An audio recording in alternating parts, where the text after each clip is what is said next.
안녕하세요, 진혁입니다. 반갑습니다. 우리가 지난 시간에 EL에 대해서 알아봤는데요. 오늘은 그 EL이라고 하는 것을 꺼내기 위해서 사용할 수 있는 그런 저장소에 대한 얘기를 알아보도록 하겠습니다. 저희가 지난 시간에는 count라고 하는 키워드가 그 request라고 하는 저장소에 담겨져 있다고 얘기를 했었는데요. 사실은 request라고 하는 저장소에서만 이 count라고 하는 키워드를 검색하는 것은 아닙니다. 저는 사실은 그 4개 저장소를 사용해요. 그 서버상에 존재하고 있는 저희가 사용할 수 있는 저장소가 크게 4가지가 있는데, 첫 번째는 이제 페이지 객체, 두 번째는 리퀘스트 객체, 세 번째는 세션 객체, 네 번째는 어플리케이션 객체. 이 3가지의 객체를 이용해서 저희가 데이터를 꺼내거나 또는 저장하거나 그렇습니다. 이 4개의 저장소에 대해서 저희가 전에 그 세션이라든지 어플리케이션을 다뤄봤는데요. 그 리퀘스트라고 하는 것은 지난 시간에 forward라고 하는 것을 통해서 두 개의 서블릿이 어떤 값을 공유하고 싶을 때 사용할 수 있는 저장소라는 얘기를 했었고요. 그 다음에 페이지라고 하는 것은 저희가 JSP 내장 객체를 배울 때 이제 그런 얘기를 했었는데, JSP 내에서 그 제스퍼가 만들어낸 그런 객체가 하나 있습니다. 그 객체 중에서 페이지 컨텍스트라고 하는 게 있어요. 그 페이지 컨텍스트라는 녀석은 기본적으로 페이지 내에서 사용할 수 있는 그러한 서블릿 객체들, 예를 들어서 뭐 리퀘스트, 또 리스판스, 세션, 뭐 어플리케이션 그런 객체들을 모아놓은 그런 녀석인데요.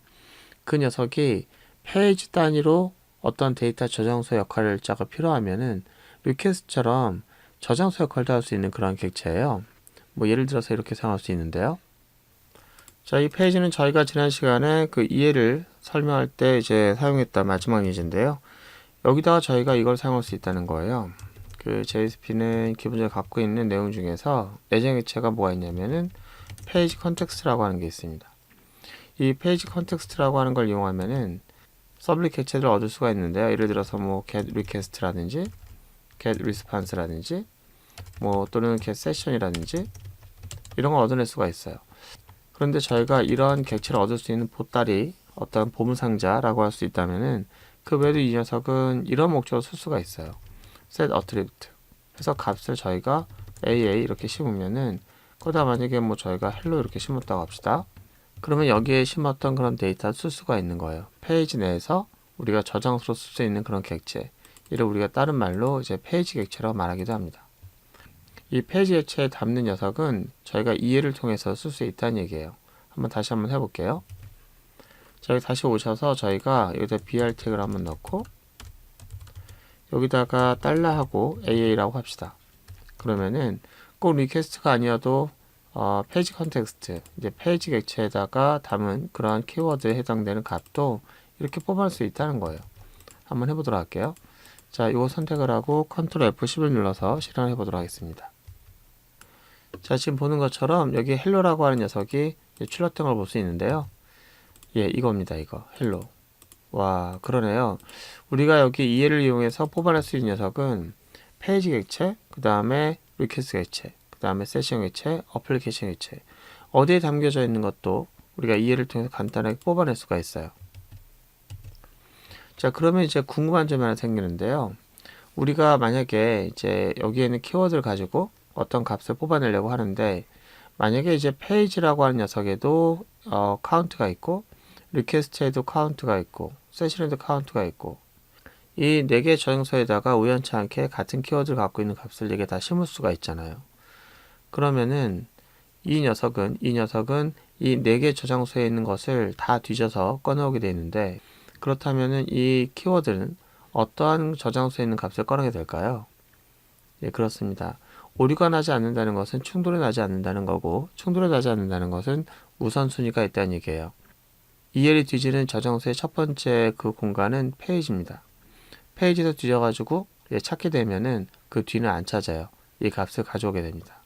만약에 거기 없게 되면은 여기서 뒤지고요. 없게 되면 여기서 뒤지게 되는데, 그러다 보니까 페이지라든지 리퀘스트가 우선순위가 높아서 만약에 내가 세션에 있는 값을 꺼내고 싶었다라든지 또는 페이지에도 있고 리퀘스트에도 있다고 하면은 페이지에 있는 값이 아니라 리퀘스트에 있는 값을 꺼내고 싶었다라고 하면은 절대로 꺼낼 수가 없겠죠. 자, 그럴 때 사용할 수 있는 유연한 옵션이 바로 이거예요. 저희가 이렇게 묵시적으로 하게 되면은 이 순서를 지켜서 이렇게 검색하게 되는데, 내가 특정 지어서 여기 있는 것만 뽑아라. 그러니까 다른 거는 뒤지 말고 여기 있는 것만 여기 있는 것으로만 한정하겠다라고 하면은 여기 스코프라고 하는 키워드가 있습니다. 그래서 리퀘스트 스코프라고 하는 걸 붙이게 되면은 리퀘스트에서만 꺼내오게 되고요. 세션 스코프 붙이게 되면 세션에서만 값을 꺼낼 수 있게 돼요. 그래서 여러분들이 만약에 모든 것을 다 뒤지는 걸 원하지 않고 특정한 한 위치에 있는 저장소에서만 값을 꺼내고 싶다라고 하면은 이런 식으로 스코프라고 하는 한정사를 붙이면 됩니다. 얘는 세션 객체가 아니고요. 한정사야, 한정사. 그래서 여러분들 혹시라도 이 녀석을 가지고 뭐 세션의 기능을 쓰려고 하는 것은 안 되고요. 그냥 한정사로서만 사용해야 되는데요. 자, 그럼 이게 잘 되는지 알아보기 위해서 저희가 페이지와 리퀘스트 두 개의 객체를 가지고 한번 테스트 해 보도록 하겠습니다. 여기서 저희가 a라고 하는 키워드 사용했었는데요. 자, 그러지 말고 저희가 여기서 result라고 하는 녀석을 가지고 뭐 짝수냐 홀수냐 라고 하는 것을 담아 가지고 했었는데 공교롭게도 여기서도 result라고 하는 녀석을 담았다고 합시다. 그럼 키워드가 동일한 키워드로 어떻게 돼요? 서로 다른 값을 담고 있는, 그리고 여기는 페이지, 여기는 리퀘스트. 자, 그렇다면 AA라고 하는 녀석이 아니라 이제 result라고 하는 걸 써야 될 텐데, 자, result를 한번 바꿔볼게요. 자, 이렇게 result를 바꾸게 되면은 이 result, 이 녀석은 어떻게 될까요? 예, 그렇죠. 얘는 페이지에 있는 데이터를 뽑을 거기 때문에 hello라고 할 거예요. 근데 위에 보시면은 제가 또 써놨는데 미리 이렇게 리퀘스트 스코프라고 하는 것을 한정하고 있는 result, 이 녀석은 어떻게 될까요? 예, 얘는 짝수나 홀수 둘 중에 하나가 나올 거예요. 왜냐면 리퀘스트 객체에서 찾아가지고 한정해서 result를 찾으라고 하는 거죠. 그래서 얘는 안 쓰게 되면은 우선층이 높은 페이지 객체를 가져올 거고, 예, 여기다 이렇게 스코프를 써주게 되면은 result 값이 나올 겁니다. 그래서 위에서는 짝수 또는 홀수가 나올 거고, 여기서는 hello가 나올 거예요. 저장하고 새로 한번 해보도록 할게요.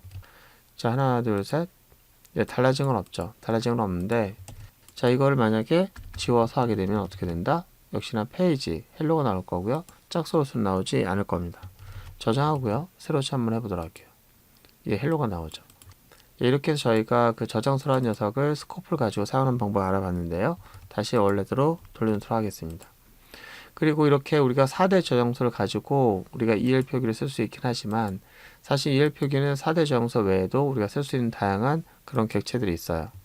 자, 여기 보시면은 파라미터라든지 또는 헤더 또는 쿠키 이런 값들도 우리가 EL을 통해서 쉽게 얻어낼 수가 있습니다.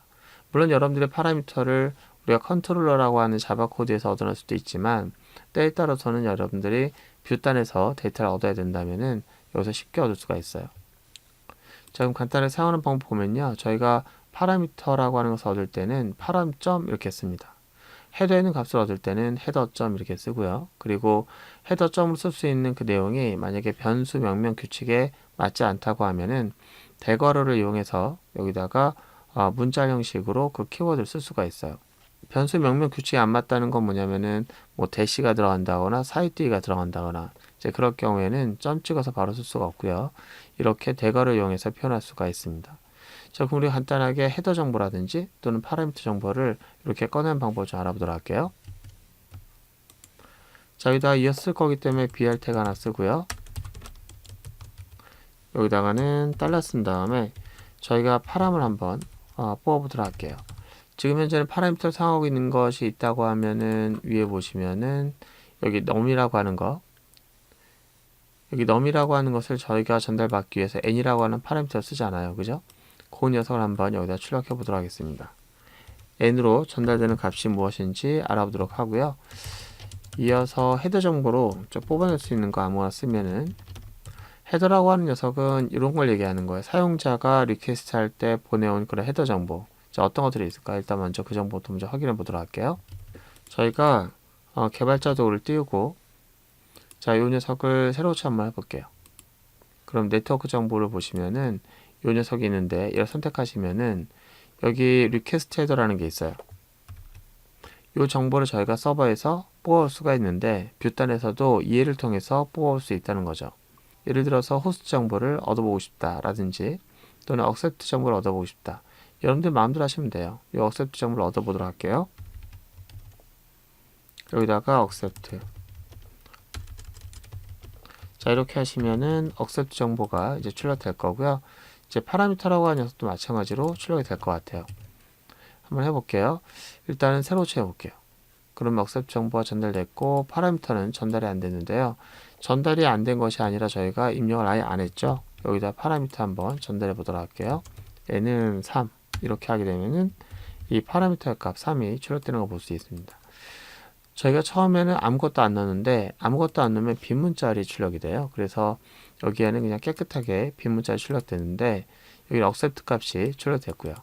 참고로 accept라고 하는 것은 뭘 의미하는 거냐면은 브라우저 요청을 할 때 내가 읽어드릴 수 있는 문서에 대한 종류, 타입 이런 것들을 서버에다 알려주는 거예요. 물론 서버가 그것을 사용하지 않을 수도 있지만 때에 따라서는 클라이언트 환경을 확인해서 그 클라이언트에게 전문화된 내용을 보내고 싶다라고 할 때는 서버 프로그래머가 확인해서 돌려줄 수도 있겠죠. 이 외에도 저희가 페이지 컨텍스트라고 하는 녀석을 이용할 수도 있는데요. 우리가 이해를 통해서 이 페이지 컨텍스트라고 했을 때는 좀 특이하게 쓰게 됩니다.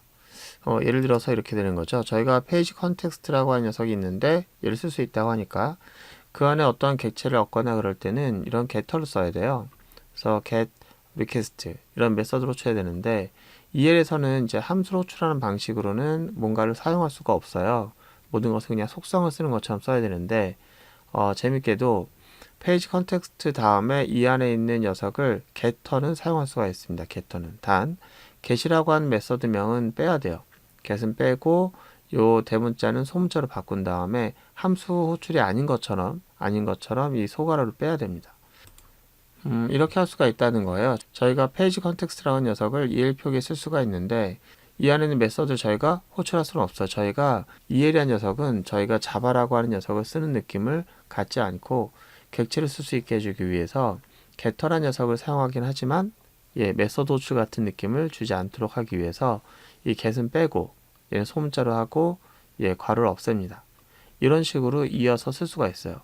이 녀석이 getter를 호출하고 얘가 또 getter를 호출할 수 있는 이런 방식으로 얘가 갖고 있는 객체를 사용할 수가 있습니다. EL에서는 그 메서드를 getter를 쓸 수 있긴 하지만 getter가 아닌 속성처럼 객체를 얻거나 또는 메서드로 호출할 수 있다는 점, 이 점 기억해 주시기 바랍니다. 자, 이렇게 해서 오늘은 저희가 그 EL에 사용할 수 있는 그 저장소 또는 EL에 사용할 수 있는 데이터 객체에 대해서 알아봤는데요. 다음 시간에는 EL이 갖고 있는 그 연산자에 대해서 알아보도록 하겠습니다. 오늘 고생 많으셨고요. 다음 시간에 들어가겠습니다.